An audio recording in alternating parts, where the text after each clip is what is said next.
Hello and welcome to the Machine Learning Podcast, the podcast about going from idea to delivery with machine learning. Predabase is a low-code ML platform without low-code limits.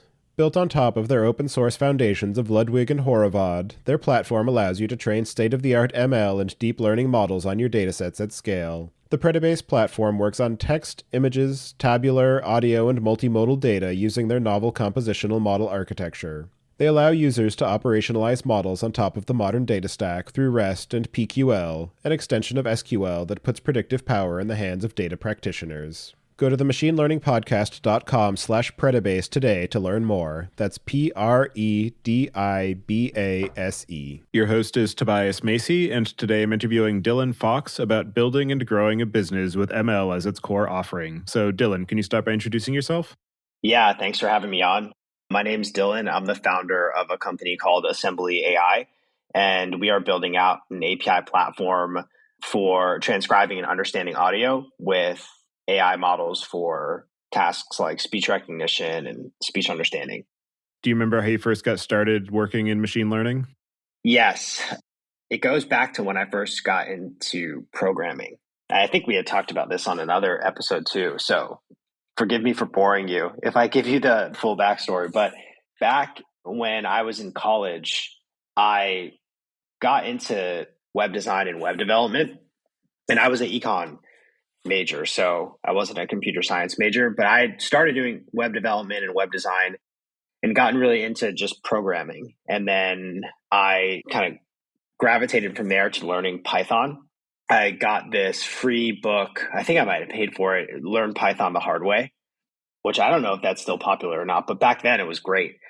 And then I remember from there, I started learning about different web frameworks like Django at the time was super popular. So got into that. And from there, I think my curiosity kind of stayed really strong. And I wanted to keep learning new things because like web development, I felt like got pretty easy. So where I kind of went to next was learning about NLP. So I bought this book, I think it was about the NLTK library, and started digging into NLP. This is like a decade ago or more. So this is a long time ago, but started getting into NLP tasks. And from there, started to dig into more classical machine learning concepts at the time, like support vector machines. And that really solidified like, okay, I'm really interested in machine learning. It's really interesting area of programming. And it was really challenging. And there were a lot of new things to dig into. So from there, this is like, a few years after college, and I had a couple of different programming jobs. I joined a team. I was living in Washington, D.C. at the time, and I moved out to San Francisco to join a machine learning group at Cisco, the large tech company, Cisco Systems. And on that machine learning group, I was a machine learning engineer, and there I got more into neural networks and worked on a lot of NLP and NLU problems, started working on some speech recognition related projects. I think at that time, neural networks were getting a lot more popular. I mean, this is like 2015, 2016. Neural networks were getting a lot more popular. There was like TensorFlow had come out recently where I was attended like TensorFlow's first developer conference down at Google's campus. So it was all just really exciting, and I could totally see the potential. And I knew it was something that I wanted to just be really involved in because the ceiling looked like it was so, like you couldn't see it. It was just continuing to open up. And every week almost there was like a new paper coming out, and that's still happening, that's still happening. Where on Reddit, every day I kind of scroll through Reddit, these different subreddits like machine learning, and I'm sure ones that you follow too. And there's always just so many new things coming out, interesting models, interesting papers.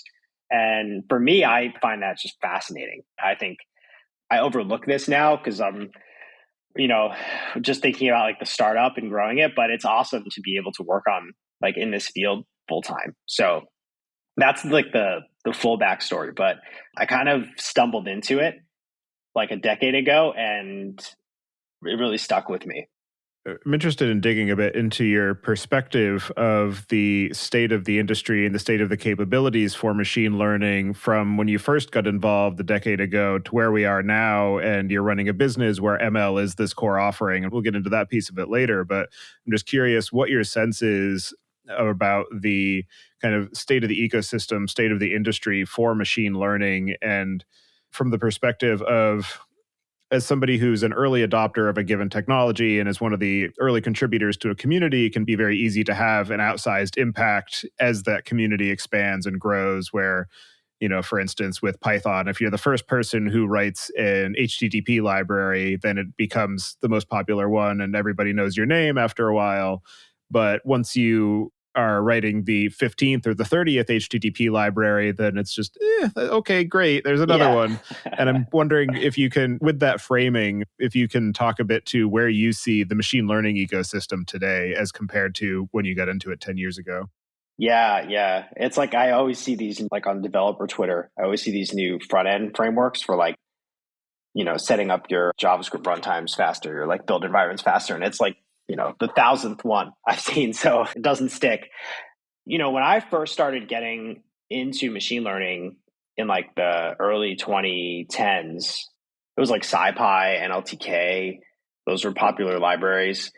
And yeah, it's a good question. I mean, it's still just so early today, right? Like back in 2015, 2016, it was like TensorFlow now, it's really moved over to PyTorch. I do think and now like JAX. I don't know how much you've dug into JAX or heard about JAX, but JAX is getting really popular. Their attempt to kind of like reboot TensorFlow in some ways.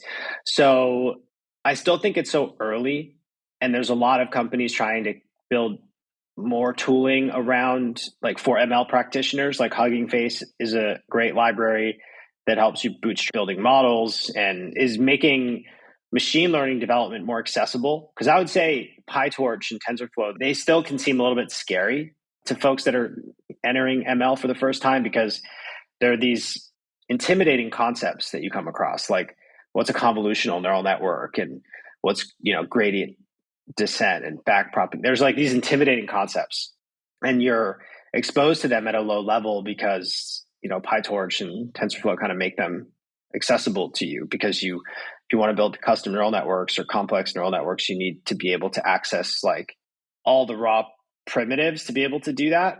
And then I think there's platforms now or libraries now, like what Hugging Face is doing, that are just making it more accessible so that it's easier to start building models, and it's easier to like fine tune base models for specific tasks and pull in data sets. So the state of the ecosystem, I would still say, is just like, it's still so early, especially when you start considering like deploying these models and all the, like for us, there's a ton of things that we are having to build in-house for our experiment framework and platform to be able to train more models in parallel and across larger clusters of compute.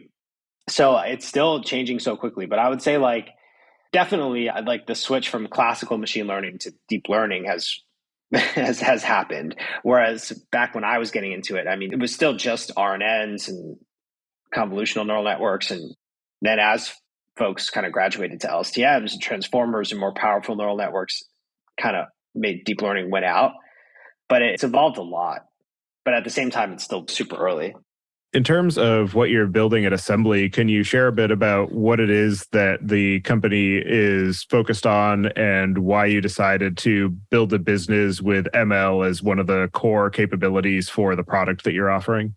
Definitely. So a really simple way to think about it is that we are building an API where you can submit an audio or video file to our API, and then we'll send you back a JSON response with an automatically produced transcription that our AI models for speech recognition produce. But then we have a number of other AI models that you can enable, like sentiment analysis and summarization and content moderation, and one called auto chapters that will break up your audio file into different logical chapters, kind of like YouTube chapter style, as the topic of conversation is changing. We have a topic detection model. So you can enable a number of these models to also be run on your audio file so that in your JSON response, you get back not only an automatic transcription, but you get back topics, you get back a summary of what was discussed, you get back the entities that were detected, a bunch of other information that our models can classify or label or generate. And product teams and developers are using this for a number of different use cases. There's some startups using our API to build like Zoom meeting analyzers that are summarizing Zoom meetings and providing detailed information about what's happening in a Zoom meeting automatically. There's contact center platforms that are building conversation intelligence features with our API and the models. And then we have like video platforms and even podcasting platforms using our APIs to detect the topics that are being discussed in videos or podcasts to help with recommendations and in some cases even advertising. So we have developers and product teams using our API for a number of different use cases around audio. And where we really want to get the company to is that is a place where we are this API platform for a number of different state-of-the-art AI models, where some of them can operate on audio, some can operate on text, some are like prompt-based, for different domains beyond just audio and text. Because our goal is to build a top-tier AI company. So we're like 65 people today at the company, and half of that team are research engineers or research scientists or machine learning engineers, because our goal is to put ourselves in a position to be able to just create these state-of-the-art AI models, research them, train them, and then deploy them into production in a way that is really easy for your everyday developer and also product teams at companies to consume those models through a simple API and build them into their products or features that they're working on. So that's where we want to get it to. And to your question about where this came from, back in 2017 or so, I was looking into speech recognition services at the time. And I was also looking at creating some of my own speech recognition models. Most of them were still based on classical machine learning approaches with like hidden Markov models and Gaussian mixture models. Some of them had started to use deep neural networks, basic deep neural networks as like parts of the pipeline. But the idea of like an end-to-end deep learning model for speech recognition was still pretty exotic. Like there were a few papers that came out from Baidu, like Deep Speech 1 and 2. I think they also published Deep Speech 3. And there was also this loss function called, I forget what the full name is, but CTC, because it is, what it's referred to, that kind of unlocked this like deep speech model architecture and made it possible in a lot of ways. But that really showed the potential for an end-to-end deep learning model to perform just as good as the classical models that had kind of plateaued in terms of the accuracy. And this gets kind of in the weeds, but like the classical models for speech recognition, they had pretty much like plateaued in terms of the accuracy they could provide. And so the way you could get better accuracy, because the accuracy they had plateaued at was not very good.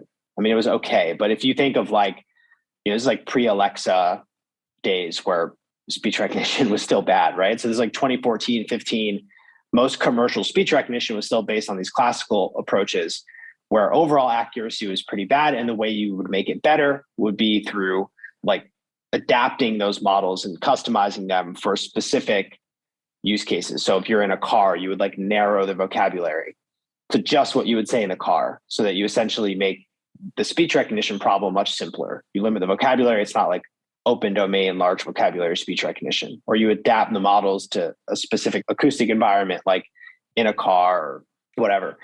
But that was kind of like where the state of speech recognition was. And then deep learning based approaches like that deep speech really inspired, like fully deep learning based approaches, they showed that they were just as good as those classical methods and had a lot higher ceiling.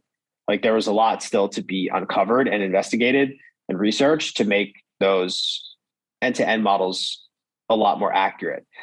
You could just tell back at the time, if you were following what was happening in deep learning, that you could see the potential because there was all this innovation happening in like convolutional neural networks and recurrent neural networks and LSTMs. And now, like transformers came out, that there was attention. There's just like all this exciting new research happening that you knew was going to not only be able to improve the field of speech recognition, but also self-driving cars, NLP tasks, like every single machine learning domain. And so the idea that we had when we started Assembly was, hey, what if we focus on researching and building state-of-the-art AI models for speech recognition? And this is back in like 2017 when we started the company, and make those really, really simple for folks to consume through like a free API that you can just sign up for and pay if you actually use it in a real business or in a real product, like Twilio, Stripe style developer experience. Because also at the time, really the only way to get access to speech recognition models was through these like really heavy commercial sales processes that like you just couldn't do if you were just a developer at like a hackathon or trying to build a new company. So that was the genesis of the idea. But always we wanted to build a deep learning company, an AI company that would just have really strong deep learning competencies so that we could do more than just speech recognition. And so we could build out like all the infrastructure and competencies that we needed to be able to do a lot more than just speech recognition and build this API platform of a bunch of different AI models. One is speech recognition, but others, will be XYZ that developers can come to easily access state-of-the-art AI models and build products around them. And product teams can build new features around them at their companies. So that's really like what the idea was and still is. And that's why today we've expanded beyond just speech recognition, where we're still focused on audio, but you can use our API to summarize audio files, to detect emotions, to detect speakers, to segment audio files into chapters. Like, we'll say like, hey, the people in your audio file were talking about XYZ between X and X minutes, and they were talking about this between these minutes with our chapters model. So we've expanded way beyond just speech recognition and are now starting to expand beyond just audio. So we have a lot coming out there, but that's really where it started. One of the interesting and challenging aspects of what you're doing is that you can't just throw together a quick, UI or a landing page or, wire together a sketchy web application and just to prove out an idea and determine, is this the right direction? You actually have to have something that works up to a certain level of capability before you can really start to put it in front of people. And I'm curious if you can draw some parallels between your experiences of going from idea to prototype and putting it in front of people and how that contrasts with some of your peers who are doing more of a pure software play to build and launch startups. Definitely. Like we went through Y Combinator, which is only 3 months. And back then it took like 3 weeks to train like our speech recognition model. We get like 3.5 attempts throughout the entire YC program. And so, I would look at my peers in YC and they would go out, they would get feedback. They would realize like their UI sucked or their product sucked. And they would just, throw it out and restart and have this ability to iterate really quickly. And we didn't because, we didn't have it's possible. So this is where there's a lot of nuance. Like it's possible to iterate quickly as a deep learning company, but you have to have the tooling and infrastructure built out to basically be able to like run a grid search of training runs and experiments to find a really accurate model. So like if you have the tooling and infrastructure to train 100 speech recognition models in parallel within like a week, you can get done significantly faster what a company that doesn't have that tooling and infrastructure set up, that has to like sequentially train models on worse hardware has. And so now that we've raised a bunch of money and we're further along, like we have tooling and infrastructure to be able to fan out these experiments horizontally and move a lot faster. But back then, we had YC invested like, I think it was 120K or something, but that's like got to last you and your salary at the time. So you can't just throw all that at GPU credits. And also GPUs back then were not as good. And to your first question about tooling and like the ecosystem was also not as good. So I think the best GPUs that you had available in the cloud to train on back when we started assembly were the K80s, which are like terrible GPUs, especially compared to today, you know, when you're training on like A100s and TPUs. So it was a lot harder to iterate quickly. And that was a struggle. And I think today it actually probably would be less of an issue because now, like if you were going to start an ML company today, in theory, you could go and train some models on A100s in the cloud. So GPUs are just better. There are better libraries for distributed GPU training. There's a lot more sample code out there now that you could leverage. And there's also a lot of foundation models that you could piggyback off of, or maybe you don't need to train your whole model from scratch. You can just fine tune a foundation model that's lying out there to get started and to maybe like find your first customer and prove value. But it is true that you have to get to, like when you're building a machine learning company or when your product is a machine learning model, I guess is a better way to put it. You have to get that model to like MVP status. And that's a really fuzzy line. Like how good does it have to be? Is it 80% accuracy? Is it 82? Maybe it's 82.5. You kind of don't know. And so I think things you can do to make it easier are, okay, well, let's narrow the domain. Like let's only focus on this type of data so that we don't need to build a really generalizable, robust model. We just will build a model that's good for this subset of data and make it specific there and just focus our go-to-market efforts on a specific vertical or specific use case that has data that's very similar to the data we're training our models on or things like that. So there's things you can do, but even when you do that, it's difficult to know what that level of accuracy is before people start buying your model. And I think that it is a challenge with machine learning startups. It's kind of, I think about it more akin to like starting a hardware company or a biotech company where you're not just building like a CRUD app that you can iterate on super quickly, which I've done before and I've worked on before. So it's a lot harder in a lot of ways. I mean, we could probably talk about that specific question for an entire hour, which I'm happy to, but it's a lot harder in a lot of ways. And I think there's shortcuts. There's things you can do to try to be faster, especially in the early days, like everything I talked about, but it doesn't change the reality that you are going to iterate more slowly and you're not able to move as fast if your product is a machine learning model. To the point of accuracy and what that threshold needs to be for your end product to be something that is usable and desirable, an interesting element of that is the question of whether or not that level of accuracy is even attainable for a given problem domain. And right. I'm curious how you and other folks that you've seen working in this space have approached that question of, okay, I know that I need to be able to hit an accuracy threshold in the range of 80 to 85% for problem domain X. Right. But before you actually go down the path of building it and reaching that level of accuracy, how do you actually understand whether that's something that's possible before you spend all that time and money and energy?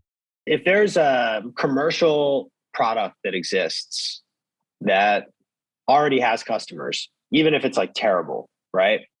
That is actually helpful in a lot of ways because that's a benchmark that you then just have to meet or exceed. And you know that you have something that's commercially viable. We'll use the speech recognition example. Like if you know that if there's only a single speech recognition provider in the market, right, hypothetically speaking, and so there's one seller of a commercial speech recognition model, and they could be terrible, like horrible company to work with. They're evil, you know, they like are terrible. So you see an opportunity to build a better one, but they do have a couple of customers. They're making a few $1 million a year. Well, if you can just go benchmark, all right, what level of accuracy do they have that makes their product commercially viable to some subset of customers? That is helpful in a lot of ways. So I think like if you're starting a machine learning company today, it is helpful to look at if there are things that exist that are the same or similar, like where are they at in terms of accuracy? And that's a really good guidepost because then you know kind of where you need to get to before you can have something that's commercially viable. It's a lot harder if it's brand new and you're the first commercial entrant to the market. And in that case, yeah, it's like you have to go talk to customers and figure out. And it's difficult to say like what level of accuracy would you need to see? Because oftentimes, I mean, how do they know? It's difficult for them to like, how would they even come up with like 85%? They have no idea. So I think it's more about framing like, what are they trying to do? So it's like, okay, if you're trying to go to exit on a highway with a self-driving car, or if you're trying to drive around like MIT's campus with like a self-driving go-kart, then the success criteria is like not crashing within that use case, I think, or not injuring a pedestrian or crashing the vehicle. Maybe those are the two success criteria. And so then you just have to work towards that versus like if you approached MIT and said, hey, what level of accuracy? Like if you approached MIT and said, what level of accuracy would you need to buy my self-driving go-kart for your campus? They might say like 92 versus reframing it as like, hey, what would success look like if I sold you a self-driving car? And then they might say, okay, yeah, it doesn't injure a pedestrian. Maybe like, once a year it injures a pedestrian and it's minor and the vehicle doesn't crash into a signpost frequently.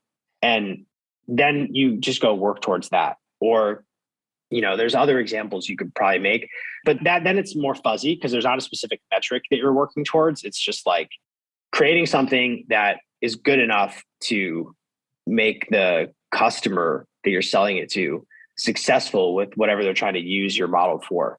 So it gets really fuzzy.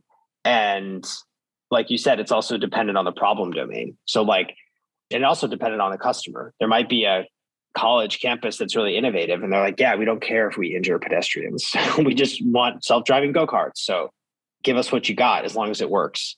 Whereas there's others that are maybe a lot more risk averse. So it's got to be flawless. So that's also where it comes down to like really digging into who you're selling to and the market you're selling to and the problem domain that you're selling to, which is not unique to a machine learning company. It's unique to all startups. But those are the types of things that you can do to try to help. And we still have to do that. So like court reporting, there's human transcriptionists that still type up like legal depositions and court transcripts. And those require like 100% accuracy. Like you have to have a human do those because you can't afford mistakes with like a legal deposition. And so even if you get automatic speech recognition accuracy to something incredible, which is like, 95%, still it's not like you're going to need a human to do a legal deposition, probably for another like 2 years until the AI can do it just as good. And that's why we don't still like focus on that market, for example. So that's always something that is going to have to be, it goes back to the startup lens. It's, I guess, really a question around like product market fit. So like what market and use case customer does your model have product market fit with? And that changes as it gets more accurate, which is interesting. Like for some startups, as you add more features, your product market gets better. But if your product is a machine learning model, it's like as it gets more accurate, your product market fit improves and your addressable market expands, which I think is really interesting because you can know early on, like self-driving cars, there's product market fit for self-driving cars. Like I would buy a self-driving car. You would buy a self-driving car. A lot of people would buy self-driving cars. So there's product market fit, even though today I couldn't sell a self-driving car because they're not good enough. So it's just about getting it more accurate until you all of a sudden hit that threshold where, boom, people will buy it. So yeah, again, this is another one where we could probably talk like for an entire hour around, but hopefully that was coherent.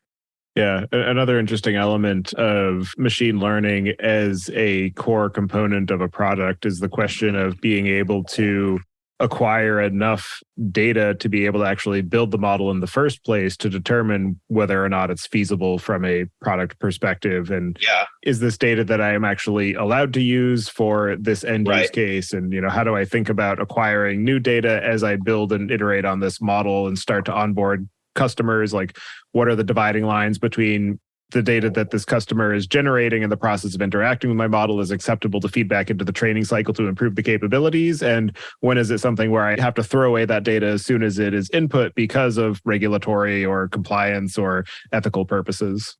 It's very fuzzy. It's very fuzzy. And it makes it really difficult to get started. So moving more now into your specific company and the business that you're building, you spoke a little bit about how you're currently at about 65 people. About half of that is machine learning researchers. I'm curious if you can just talk a bit more to how you are structuring your team to be able to build and maintain and deploy these models, but also still be able to continue to push the boundaries on what the models are capable of and what types of models you're able to factor into the overall product suite that you're building out.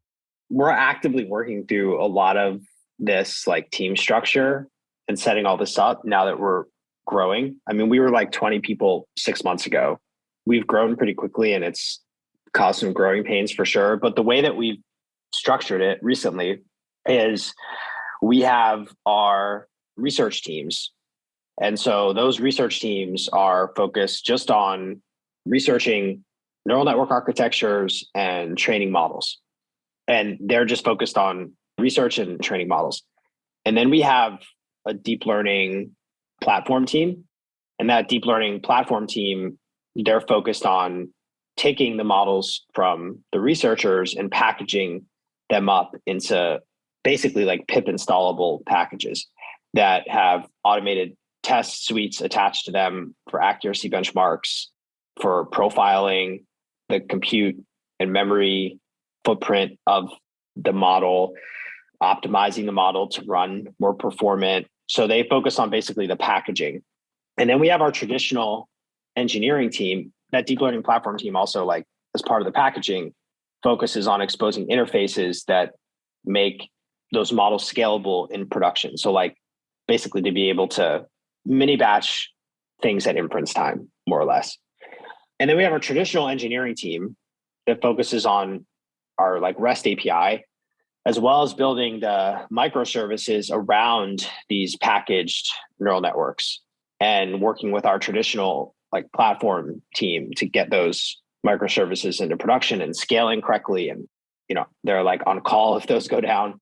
That's the process that we've set up. Now, the deep learning platform team, they also are working on building out the tooling and internal tooling around enabling our researchers to scale their experiments, like with a single command line, be able to run a bunch of training jobs on a crazy amount of compute so that like in a week they get back grid of results for different training runs that were run on like large GPU clusters.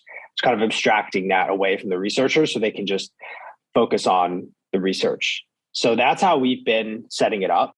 Like when we first started, we're a small team. We did everything. Like one person did everything, like researched the model, built the microservice, put it into production, like with an engineer. But now that we've gotten bigger, we've had to like kind of delineate the responsibilities so that we can try to be more productive and get more done. Because the big thing for us is being able to like rapidly research and then also push stuff into production, because we want to be able to put state-of-the-art models into production for developers to use really quickly. That's really our value proposition. It's like, hey, the way I think about it is like, we're basically abstracting away all the pain of researching, training, and deploying state-of-the-art AI models. Like we're abstracting all that away behind just like a simple API call or SDK and making that available to, any developer at a hackathon or at a company. And you only have to pay for it if you're actually using it, for like a legit use case at a real company. So that's why for us, this is a major competency that the company has to have. And we invest a ton in it from like a hiring perspective and also just like an OpEx perspective too. Like we spend a lot of money on GPUs and probably will always do that. In terms of the actual models that you're building, I'm curious how you think about the feature scope of what the model is capable of and how you decide sort of what capabilities you want to bake into it versus when you want to split it apart into different models that cooperate for different aspects of a particular task, and sort of the composability of the models and being able to balance the accuracy and feature set against the ability to train and deploy them, iterate on them quickly, and just sort of the kind of sizing and composability of models as you expand the capabilities of your platform? Yeah, I mean, so we try to create models for specific tasks. So like we have a summarization model, entity detection model, like a content moderation model, so that we aren't bundling things together, which gives us the ability to like iterate on specific models at a time. But they all share underlying research components, so like one team might come up with an optimization for like a certain transformer layer or something, and other teams might be able to benefit from that to also improve their models. But we try to really focus on being able to iterate really quickly. And then it goes back to that earlier question you asked around, it's like build models that are going to have product market fit. So build models that there's a clear use case for, and that are not just like interesting, but people could actually build products or features around. So we spend a lot of time there. Like, how are developers or customers going to use this model? Because a big part too is like, once you have the model, how do you expose it to folks? Like, do you give them this like big messy JSON payload that's hard to understand or even like figure out what's going on? Or, do you try to simplify it and maybe hide certain parts of what the model's outputting and abstract that away or simplify that into something that's like more easy to consume? So we think about that as well when we're building these models. Like, that's also a pretty important component we found. And then as to the kind of operational characteristics and MLOps systems that you've built out to be able to run this business and be able to build and maintain velocity among the data science and ML engineering teams, what are some of the functionalities that you've had to build in-house, and how much have you been able to take off the shelf, whether that's open source or commercial products? I mean, we've surprisingly had to build a lot in-house, because I think there's not many companies that are like doing large scale training jobs, for example. It's still kind of limited to like big tech companies. So like, we've hired a lot of people from big tech companies. So, I worked at a big tech company. So like, we know this firsthand. But big tech companies have a lot of internal tooling for their research teams to be able to like scale out training experiments and like run a grid search over hyperparameters and like easily access large data sets to train models on.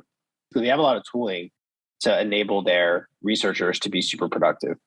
And there isn't a ton of that that's open source, because that is like kind of like that's a competitive advantage, So like, we're having to build a lot of that now. And like, the tooling we have now is so much better than what we had even 2 years ago, because now we have teams that can just focus on building the tooling, So now we can, like, a researcher can, run a command on the command line to launch an experiment across like, dozens of GPUs, like in various clouds, some on our own compute that we've purchased, compute clusters that we've purchased, and all that's kind of managed. And there's like scheduling systems that like keep our compute constantly running jobs, and so we get a lot of efficiency out of them. So there's a lot there that I haven't really seen firsthand any good libraries for. And the way we think about it is like, that's actually a big competency that we have to build, and it's a competitive advantage that we'll have, because we'll be able to basically accelerate our research velocity, which is just about like, it's trial and error. It's like trying stuff out, seeing what works. And then on the deployment side, it's similar. I mean, there's some libraries for like deploying machine learning models, but it's still pretty vanilla. And like, when you think about, all right, like Hugging Face, right? Do you see like the Bloom language model that was open source? Have you seen that? It's like this 170. I haven't seen it myself, but I'll have to take a look after the show. So it's this like 170 billion parameter model that's like open source, right? So you can download it. But I mean, how I don't think you could do inference. I haven't looked into it, so I could be wrong. But I mean, you might struggle to do inference on a single GPU with a model that size. And so when you think about deploying large models, where most of the accuracy is coming from, regardless of what the task is, it's like usually large neural network behind it. From the deployment perspective, there's also not a lot of great stuff out there. So we've got to build a lot of that in-house. And we hope to, at some point, open source pieces of this, or maybe be able to turn some of the tooling that we're building into products. But that's where the ecosystem is still in its infancy, I would say. And I think there's a lot of companies trying to solve this, but I feel like it's moving too quickly to be able to solve. Like, it's one thing to, like with AWS, you can get load balancers and target groups and web application firewalls. And there's these like mature concepts in like standing up web applications that like exist, but I feel like that's not really the case yet with machine learning. And it's also evolving so quickly that like you could come up with something that is amazing and super efficient to deploy like a, convolutional neural network. But, now models are so much bigger and they leverage different types of neural network layers, and it's changing so rapidly. So the ecosystem is pretty underdeveloped there still. And we're having to build a lot of that out in-house. And that's actually like a huge part of our hiring right now, is to hire folks that will help continue to build out those internal platforms and like tools basically that will help us to accelerate our research velocity and also make it easier to deploy large models into production and scale them. In your case, you are primarily exposing these models through an API interface, which is another aspect of the engineering of designing the APIs, figuring out how this maps to the different capabilities of that model and the scoping there. And I'm just wondering if you can talk to the ways that you think about the deployment and scalability of the models and how that maps to the scalability of the applications that are kind of housing those models, and just the operational efficiencies that are necessary to be able to operate at the kind of scale that you have built up to, and how you're thinking about what are the breaking points where we need to rethink how we manage deployment and monitoring and scaling. Yeah, there's a ton to unpack there. If you're going to ship a model that doesn't have a ton of usage, you don't have to be like crazy efficient about how you deploy it. But as soon as you get a lot of usage on it, then you need to be making sure that if your model has to be deployed on a GPU for inference, for example, that like you're tracking your GPU utilization and it's not like 20% consistently because you're underutilizing the GPU card that you're deploying on. And why are you underutilizing that? Well, maybe the way you've written your application, it's not, batching requests together and mini batching requests and trying to keep your compute footprint as efficient as possible. So like those problems become more dramatic for us, at least. Those problems have become more dramatic as models that we've deployed have gotten larger adoption. So like when I think about our speech recognition model, that thing sees like millions of audio files every single day. And so we were at a point where that was kind of inefficient. And at that scale, especially, we've been growing volume to our API has like tripled over the last 6 months. So things can get out of hand pretty quick. Then you have to really dig into like, how are you breaking this model down and all the different parts of it into its component parts, and thinking about deploying those as separate microservices to make things scale.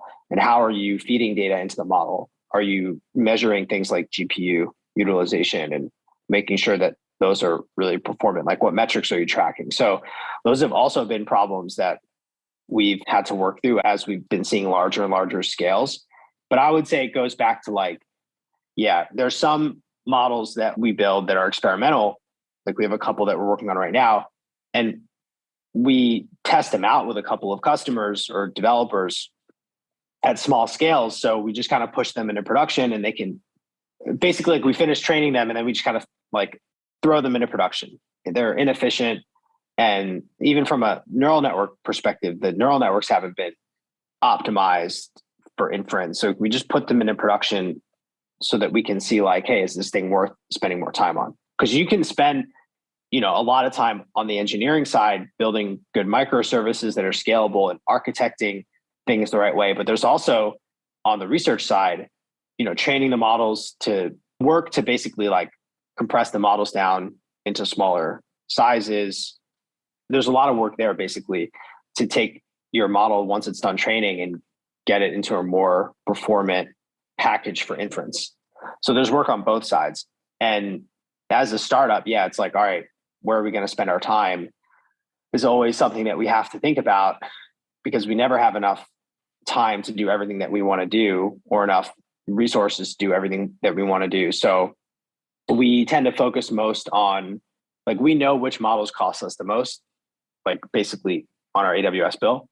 And we focus most of our time on the ones that are most costly, and the ones that are not that costly, even if they're super inefficient, we kind of just leave them, because it's, we could optimize the crap out of them and it's only contributing like 5% to our overall costs. So that's how we think about it. But again, there's a ton there to unpack. Yeah, absolutely. And in terms of your experience of building and deploying and scaling and tuning these ML models and building a business that is the core competency and the competitive differentiator that you're offering, what are some of the most interesting or innovative or unexpected aspects of ML development and maintenance and managing the business aspects around that you have encountered in the process? Yeah, I mean, I would just say like the whole industry is just evolving so quickly. So like 3 years ago, you could have a state-of-the-art model that is completely different than what state-of-the-art looks like today. And so like basically all of your infrastructure, like a lot of it, and your systems design, has to be like thrown out. And that still happens. I mean, we have versions of our speech recognition, like there's speech recognition models that our research team is working on that are completely new neural network architectures. And a lot of the system design and architecture we've set up for our current speech recognition models is basically going to have to be thrown out if we switch to this new neural network architecture in production. And so I think, it's a little bit different from traditional software development. I mean, I get that in like traditional software development, especially as a startup, as you reach new levels of scale, you always have to re-architect your systems and design them differently. But to your point about like ecosystem, there's better tools at your disposal. Like, okay, if you need, like if you have a ton of transactions at your database, like, or to a database, here are your options. And it's not like if you have like high load to your database, you're like one of the only companies that has that. And you have to like invent a new database or some transaction handling library to handle that better. Like there's tons of options and there's tons of companies that have already solved this. And there's, like lots of resources and at your disposal. But with a machine learning company, because the product is the model and the research is developing at such a rapid pace, and if you want to stay ahead, you constantly have to be trying to like disrupt your current model, which can be like a really fast cycle. It can be like every 6 months, because you can have a good neural network architecture and then you can tweak it, make small tweaks and eke out better performance. But then eventually you kind of hit a ceiling and you have to go to the next, like find the next neural network architecture that's going to give you a boost, like a bigger boost. And then you mine that further. So I would say the thing that is challenging is that component to it, where if we didn't care so much about having the best product in the market, we would just be like, yeah, our models are good. And, we're just going to focus on optimizing them. And maybe like in a year, we'll look at upgrading them to a better model architecture. But because we care a lot about always running the latest and greatest and best research and production, we're constantly trying to disrupt the current models that we have in production and replace them with better ones, like very quickly, because that's what we promise our customers we're always going to do. And that exposes a lot of like tricky problems. So that's been like a unique challenge, I think, as an ML company that all ML companies that are really trying to stay on the state of the art will face. And I think it's like an example I think of is like, I've used the Zillow app. There's like the Zillow's estimate, right? There's probably some model that like comes up with that Zillow's estimate. That thing probably works pretty well. Like, and that model probably isn't touched that often. So it's just about like optimizing the deployment for that as the scale of requests that model gets larger. But the fields that we work in, they're rapidly evolving. And we always kind of have to be focused on unlocking the next accuracy gain. to stay ahead. In your own experience of building and growing the assembly business and investing further in machine learning and building out your own internal capabilities, what are some of the most interesting or unexpected or challenging lessons that you've learned in the process? I mean, I'm learning so much every day. I think one thing that's really interesting right now is we're going from like a company where you know everyone and you interact with everyone to a company where that's not the case. Like, I think once we pass 50 people and we're on pace to be like maybe 80 people by the end of this year, the challenges that you face as a company are like totally different. And then it's about like, how do you get these teams working well together? And there's like a lot more like cross team collaboration that has to happen. So those are interesting things that are happening now that we're working on. So that's one of the more recent things. But man, I mean, it's constant and it's fun, but it's just constant. And so, as somebody who has been building a business around ML as the core capability, what are the cases where ML is the wrong choice for building a business and you're better off just using traditional software approaches or just putting an API in front of Mechanical Turk? Yeah.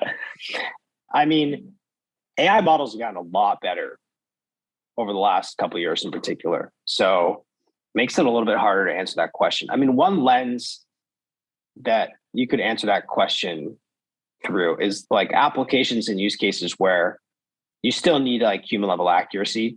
You know, there are some domains where progress with AI models has gotten so much better, but like you still need a human in the review process in some domains. Like I think of the legal deposition use case and even self-driving cars, like they're so much better now today. I mean, just objectively speaking, like it's incredible what like Tesla's autopilot can do, but still it's not good enough to, just like go to sleep in your back seat and tell the Tesla where to take you through your city. So I think that's one thing where people that aren't familiar with AI have to just keep in mind that like the progress has been incredible, but make sure you're really thinking about like, what success needs to look like to be able to, like if you're going to use an AI model, and is that feasible with the state of the art today? And if not, then maybe you need to go to Mechanical Turk. I guess another framing of it is, what are the kind of capabilities or background that are necessary to be successful building an ML focused business? I think like a deep competency in ML and a passion for it. I mean, it sounds so corny, but it's just one of those fields that's evolving so quickly. Like if you're going to start an internet business, you don't need to be super passionate about programming, but you need to know how to program so that you can build whatever like CRUD app or SaaS product you want to build. But like, you don't necessarily need to be like passionate about like dev tools and like, attending conferences all the time about programming to start an internet business, like period. But with an ML company, I think it's different because, if you use your point in time skills to build an ML company today, in a year, what you've built is going to be like very outdated because the research in all ML fields is just rapidly evolving. And so you have to really be interested in the space to, I think, start an ML company, in my opinion, because it's different than just starting like any old internet business. And as you continue to build and scale Assembly, what are some of the things you have planned for the near to medium term, or any particular projects or products you're excited to dig into? Yeah, that's a great question. So right now, like our API can handle audio. So you send in an audio file and you say, hey, I want, speech recognition and all these other models applied to this audio file. And then give me like the JSON output. Pretty soon, we're going to expose APIs that can ingest text documents. So like news articles or tweets or chat messages. And you can run those text documents through a similar pipeline. So you can say, hey, run this text document through like, these 4 models: content moderation, summarization, entity detection, remove sensitive personal information from it, and then give me a JSON output on the other end. That's a really exciting thing that's coming soon, because our whole goal and vision as a company is to build out this API platform for state-of-the-art AI models that can work on many different types of data. And so we've been really focused on audio. I always will be, but I'm excited to see that we're expanding. We're actually like starting to expand beyond just that. And that's coming pretty soon. Are there any other aspects of your work at Assembly or the overall experience of building a business that has ML as the core product that we didn't discuss yet that you'd like to cover before we close out the show? The biggest lesson I think that I've learned, though, is just you have to have a compass you're working towards with the models that you're building. So like you have to have a very good understanding of like how accurate your models are on real world data. So, like get a ton of real world benchmark data, make sure it's like labeled super well, super diverse, segment it into different buckets depending on the data domain. If there's anything else out there on the market, go see where those options stand against that data, and then, see where your models are at. But you have to have a really good compass. And I would say before even starting training a model or looking at neural network options and architectures and papers, like the first thing should be go get a really good benchmark and like hold out validation data set that can serve as your compass. Because otherwise you're kind of flying blind. Anyway, that's like the biggest thing that I think I always try to reiterate to our teams that I think folks building ML companies should keep in mind. But otherwise, it's been great to chat with you, and thanks for having me on. Absolutely. Well, for anybody who wants to get in touch with you and follow along with the work that you're doing, I'll have you add your preferred contact information to the show notes. And as the final question, I'd like to get your perspective on what you see as being the biggest barrier to adoption for machine learning today. So I have a non-answer for you on that, which is that I actually think barrier has never been lower because I think there's so much content out there now. Machine learning's kind of gone mainstream. Like The Economist did a special edition on it recently. There's a lot of examples of machine learning progress like DALL-E 2 and GPT-3, Google's Lambda model that someone thought was sentient going into the mainstream. And there's so much content on YouTube now, Twitter, that make it easy and a lot more libraries for building ML models. I know we talked about the ecosystem being immature for large scale training and large scale deployments. But if you're just trying to get into machine learning and like train a model, it's never been easier than it is today. So I would actually say like the barrier has gotten lower, and I think that's a good thing. So it's somewhat of a non-answer for you. I hope that's okay. No, it's totally fine. I appreciate that perspective. So thank you again for taking the time today to join me and share the work that you've been doing at Assembly and your experiences of building a business with ML as the core product. It's definitely a very interesting problem, and it's great to be able to speak to you and learn from your experience. I appreciate all the time and energy that you and your team are putting into the work that you're doing, and I hope you enjoy the rest of your day. Yeah, thank you so much for having me on, and it was great to talk to you. Thank you for listening, and don't forget to check out our other shows, the Data Engineering Podcast, which covers the latest in modern data management, and Podcast.init, which covers the Python language, its community, and the innovative ways it is being used. You can visit the site at themachinelearningpodcast.com to subscribe to the show, sign up for the mailing list, and read the show notes. And if you've learned something or tried out a project from the show, then tell us about it. Email hosts at themachinelearningpodcast.com with your story. To help other people find the show, please leave a review on Apple Podcasts and tell your friends and coworkers.